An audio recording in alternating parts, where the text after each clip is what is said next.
Hey guys, welcome back to hey Vihari YouTube channel.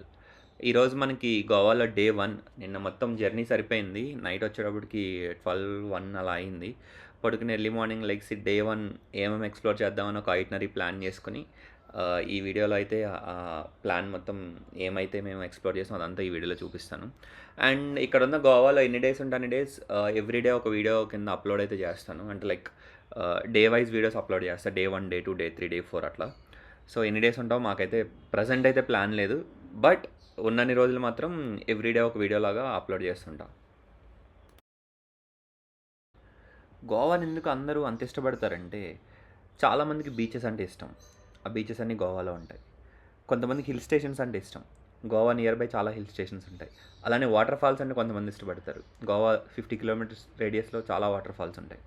అలానే food, sea food, మనకి ఎంత sea food కావాలంటే different sea food మనకు గోవాలో దొరుకుద్ది. అలానే కొంతమంది పబ్స్ని ఎంజాయ్ చేస్తారు. పబ్ కల్చర్కి అదంతా బాగా అలవాటు పడిన వాళ్ళు ఉంటారు. సో మీకు అలాంటి పబ్స్ నార్త్ గోవాలో చాలా ఉంటాయి. అలానే కెసినోస్, మన వాళ్ళని చాలామందిని చూస్తుంటాను నేను కెసినోకి వెళ్ళినప్పుడల్లా. మన తెలుగు వాళ్ళు కూడా చాలామంది చాలా మనీ తీసుకొచ్చి ఆడుతుంటారు. కొంతమంది పోగొట్టుకుంటారు, కొంతమంది సంపాదించుకుంటుంటారు. సో కెసినోస్ ఇష్టపడే వాళ్ళు కూడా కొంతమంది ఉంటారు. అందుకని వాళ్ళందరికీ ఖచ్చితంగా గోవానే రావాలి. అలానే లిక్కర్, మనకన్నా గోవాలో ఒక 30-40% ప్రైస్ డిఫరెన్స్ ఉంటుంది. మనకి ఇక్కడ 1000 రూపీస్ బాటిల్ ఉంటే అక్కడ 600-700 అలా ఉంటుంది. సో లిక్కర్ కూడా తక్కువ రేటుకి వస్తుంది కాబట్టి గోవాని చాలామంది ఇష్టపడతారు. అండ్ అట్లానే మీకేమన్నా కొంచెం ఫోర్ట్స్ కానీ అలాంటివి చూడాలనుకున్నా కానీ మనకి గోవాలో ఉంటాయి. మై హంబుల్ రిక్వెస్ట్ ఏంటంటే, ఈజీ మనీకి అలవాటు పడి కెసినోల సైడ్ అయితే అస్సలు వెళ్ళకండి. అక్కడ మన దగ్గర డబ్బులు పోవడమే తప్పితే రావడం చాలా రేర్గా వస్తుంటాయి. వచ్చిన వాళ్ళు అదృష్టవంతులు, పోయిన వాళ్ళు చాలామంది ఏడుస్తూ ఉంటారు. ఒక 90% అయితే డబ్బులు రావడం చాలా కష్టం, అందరి దగ్గర లాగేస్తారు. సో కొంచెం కెసినోలు గట్రా అవాయిడ్ చేస్తే బెటర్. జస్ట్ చూడడానికైతే వెళ్ళండి, బట్ ఆడకుండా ఉంటే బెటర్.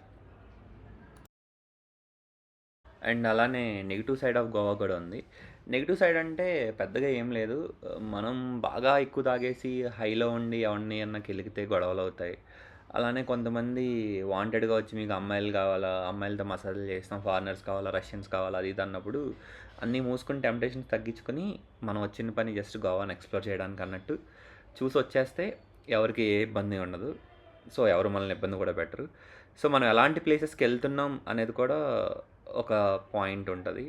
సో అది అలాంటి టెంప్టేషన్స్ అన్ని తగ్గించుకుని హ్యాపీగా గోవాని నేచర్ని ఎంజాయ్ చేస్తామని వెళ్ళి వచ్చేస్తే అసలు ఏమీ పెద్ద ఇబ్బంది అయితే ఏమి ఉండదు. ఇది మ్యాటరు. సో ఇప్పుడైతే మనం మన వీడియోలోకి వెళ్ళిపోదాం. అండ్ వీడియోలోకి వెళ్ళే ముందు ఒక చిన్న రిక్వెస్ట్, మీకు ఈ వీడియో నచ్చితే లైక్ చేయండి, మీ ఫ్రెండ్స్కి షేర్ చేయండి, అట్లానే ఛానల్ సబ్స్క్రైబ్ చేయండి. అండ్ మీ ఒపీనియన్స్ ఏమైనా ఉంటే కామెంట్స్ రూపంలో పెట్టండి, వాటిని నేను రిప్లై ఇస్తాను maximum. And yeah, let's go to the video. Mustache Goa Luxuria present నేను స్టే చేస్తున్న ప్లేస్ ఇదే. ఈ ప్లేస్లో సోలోగా ఎవరైనా వస్తే ఖచ్చితంగా ఇక్కడ స్టే చేయొచ్చు. హైలీ రికమెండెడ్ ఇది. ఎందుకంటే మనకి ఆఫ్ సీజన్ వచ్చి మనకి 450-500కి ఒక బెడ్ ఇస్తాడు. అట్లనే సీజన్లో అయితే ఒక 900-1000 రూపీస్ అట్లా ఉంటుంది. షేరింగ్ అనమాట, హాస్టల్ లాగా. సో ఇంత మంచి ప్లేస్ మనకి ఆ ప్రైస్లో వస్తుందంటే బాగానే ఉంటుంది. ప్లేస్ కూడా కొంచెం నీట్గానే మెయింటైన్ చేస్తాడు. లోపల రూమ్స్ అయితే ఇది ఇలా ఉంటాయి. మెయింటెనెన్స్ అంతా కొంచెం నీట్గానే ఉంటుంది. అండ్ ఏసీ ఉంటుంది. మనకి బయటికి వెళ్తే ఏముంటుంది, వచ్చి రూమ్కి వచ్చి పడుకోవడం తప్పితే ఇక్కడ రూమ్లో చేసేది అయితే ఏముండదు కదా. ప్రాపర్టీ లోపలే క్యాఫ్టేరియా ఉంటుంది. మీకు బ్రేక్ఫాస్ట్ కానీ లంచ్, డిన్నర్ అన్నీ ఇందులోనే దొరుకుతాయి. ఏ టైంలో వచ్చినా మీకు ఫుడ్ ఉంటుంది. నైట్ 12 వరకు అవైలబిలిటీ అయితే ఉంటుంది. సో ఇదొక మంచి ప్రాపర్టీ. మీరు ఎప్పుడన్నా సోలోగా వస్తున్నారు, ఫ్రెండ్స్ వస్తున్నారంటే హ్యాపీగా విజిట్ చేయొచ్చు ఈ ప్లేస్ని. డీటెయిల్స్ అన్నీ నేను డిస్క్రిప్షన్లో ఇస్తాను. మెయిన్ నాకు ఇది నచ్చడానికి మెయిన్ రీజన్ ఇదిగో పూల్. నాకు పూల్ ఉన్న ప్రాపర్టీ అంటే చాలా ఇష్టం. ఎక్కడ పూల్ ఉన్నా ఫస్ట్ నేను అదే రికమెండ్ చేసుకుంటా. అందులో పూల్ ఉంది, ఖచ్చితంగా అందులో మనం స్టే చేద్దామని. సో అందుకే నాకు బాగా నచ్చింది ఈ ప్రాపర్టీ. మా గ్యాంగ్లో ఒకడు అర్జెంట్గా హైదరాబాద్ వెళ్ళాల్సి వచ్చింది. వాళ్ళ బ్రదర్ ఎవరు ఆస్ట్రేలియా వెళ్తున్నారంట. సో వాళ్ళకి సెండ్ ఆఫ్ ఇవ్వడానికి వెళ్తే మేము వీడికి సెండ్ ఆఫ్ ఇవ్వడానికి ఎయిర్పోర్ట్కి తీసుకొచ్చాం. సో గోవా ఎయిర్పోర్ట్, మోపా ఎయిర్పోర్ట్కి తీసుకొచ్చాం. ఇంతకుముందు మనకి డబ్ల్యూఎంఏ ఎయిర్పోర్ట్ ఉంది కదా గోవాలో, అది కూడా ఫంక్షనింగ్లోనే ఉంది. ఇది కొత్త ఎయిర్పోర్ట్, ఇది నార్త్ గోవాలో ఉంది, అదేమో పంజీమ్ దగ్గర ఉంటుంది. కొత్త ఎయిర్‌పోర్ట్ కదా! చూడడానికైతే రోడ్స్ గానీ, ఇవన్నీ చాలా నీట్‌గా ఉన్నాయి. ఆబ్వియస్‌లీ కొత్త ఎయిర్‌పోర్ట్ కాపోయినా గానీ, ఎయిర్‌పోర్ట్ దగ్గరలో రోడ్స్ అయితే చాలా అంటే చాలా బావుంటాయి. మనకి ఈవెన్ మన రాజీవ్ గాంధీ ఇంటర్నేషనల్ ఎయిర్‌పోర్ట్ హైదరాబాద్‌లో చూసినా గానీ, ఓఆర్ఆర్ దిగిన కాడ నుంచి రోడ్ చాలా నీట్‌గా ఉంటది. చుట్టూ మొక్కలు అవన్నీ చాలా ఆర్గనైజ్డ్‌గా ఉంటది.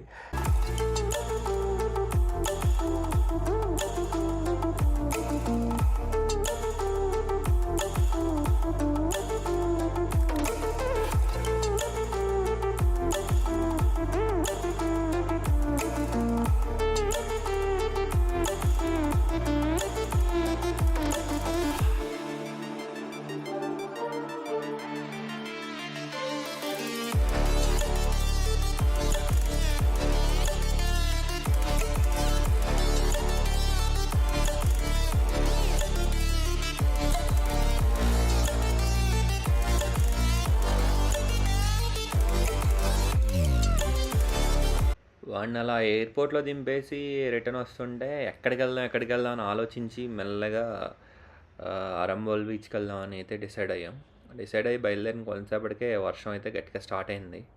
కొడుతూనే ఉంది చూడాలి. బీచ్‌కెళ్ళే టైంకి కొంచెం వర్షం తగ్గితే కాసేపు బీచ్‌లో ఉండి, అలానే అరంబోల్ బీచ్ నుంచి మనం కొంచెం ఒక 1 కిలోమీటర్ నడుచుకుంటూ వెళ్తే ఒక ఫ్లీ మార్కెట్ వస్తూ ఉంటది. ఆ ఫ్లీ మార్కెట్ దాటి వెళ్తే మనకి స్వీట్ లేక్ వస్తది. స్వీట్ లేక్ కూడా ఎలా ఉంటదో చూపిస్తాం మీకు. స్వీట్ లేక్ అంటే ఏముండదు. ఒక చిన్న లేక్ లాంటిది ఒకటుంటది. పాండ్ లాంటిది. అందులో నార్మల్ వాటర్. ఇటు సైడ్ ఏమో బీచ్ ఉంటది. ఇటు సైడ్ ఏమో చిన్న పాండ్ లాంటిది ఉంటది. అంతే, అంతకు మించి అయితే ఏముండదు అక్కడ. సో అది కూడా చూపిస్తాం మీకు.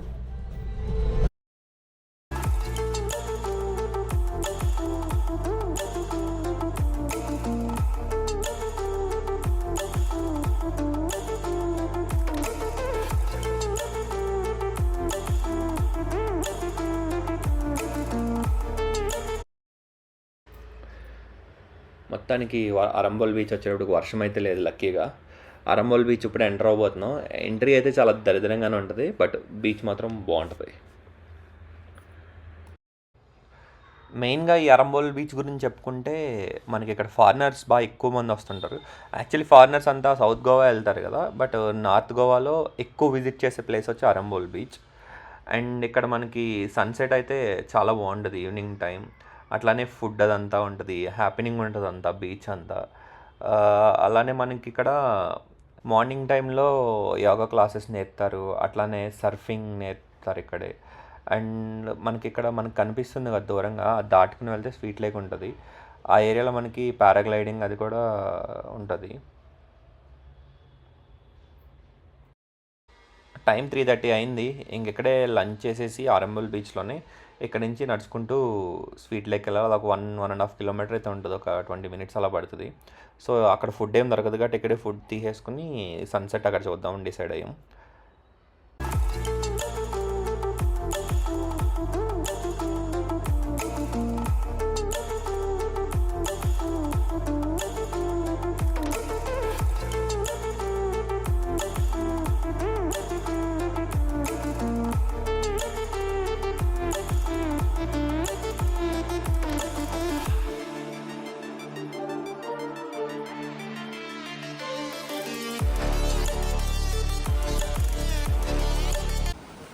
వన్స్ వాకింగ్ స్టార్ట్ చేసిన తర్వాత మనకి ఫ్లీ మార్కెట్ దాటుకుని మనం స్వీట్ లేక్ దగ్గరికి వెళ్ళాలి. ఈ ఫ్లీ మార్కెట్లో కూడా మనకి చాలా ఐటమ్స్ దొరుకుతాయి.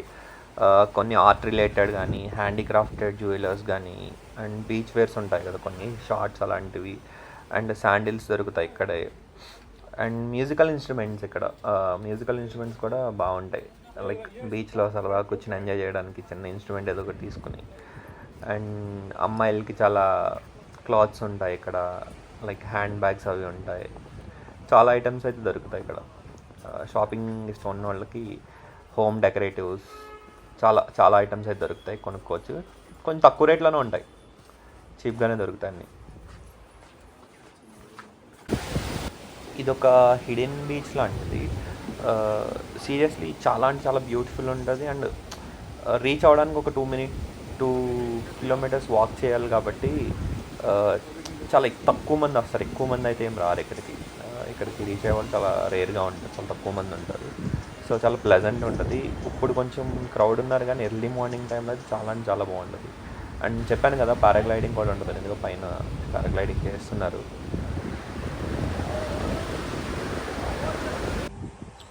ఇదే స్వీట్ లేక్. ఆ కొండల మధ్యలో నుంచి వచ్చిన వాటర్ ఇక్కడ స్టోరేజ్ కొంచెం ఉంటుంది, అలానే ఓవర్ఫ్లో అయినాయి అలా వెళ్ళి సముద్రంలో కలిసిపోతుండే.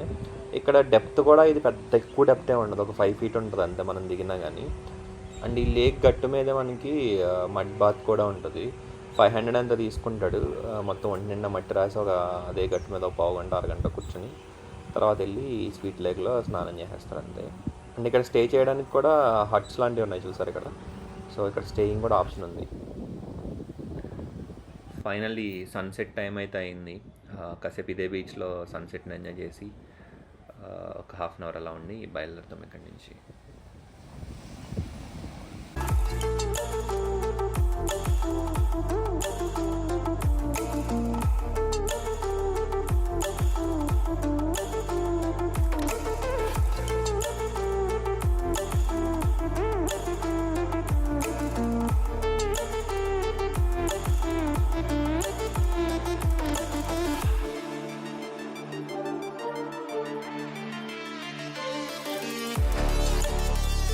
అరంబోల్ బీచ్ నుంచి రిటర్న్ అవుతుంటే బ్రిడ్జ్ దాటిన తర్వాత ఒక ప్లేస్ మంచిగా అనిపించి బ్రిడ్జ్ దిగి లోపలికి వచ్చాం. లోపలికి వచ్చి వస్తే ఇక్కడ ఒక బాబాయ్ మంచిగా గేలం వేస్తున్నాడు.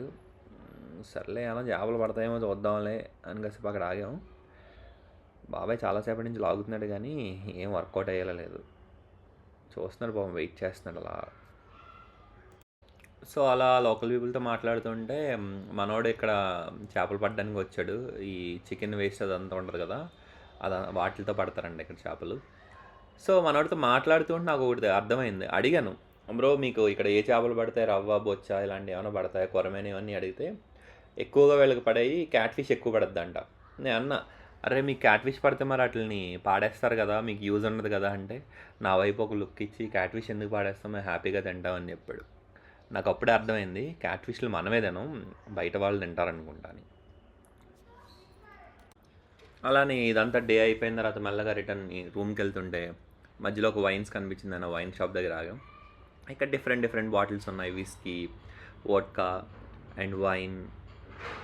ఇంకా మనకు తెలిసిందే కదా, కొంచెం మద్యం ప్రియులు ఉంటే వాళ్ళకి ఆ బాటిల్స్ అయినా చూస్తే టెంప్టేషన్స్ వస్తాయని. సో అట్లా మందులో మాకు 2 ఫ్రెండ్స్ ఉన్నారు, కొంచెం తాగుతారు. సో వాళ్ళు ఇక్కడ కొంచెం షాపింగ్ చేశారు. అండ్ ఫైనల్గా ఫ్యాట్ ఫిష్కి రీచ్ అయ్యాం. అక్కడ డిన్నర్ ఫినిష్ చేసి మెల్లగా ఇంకా రూమ్కి రీచ్ అయ్యాం.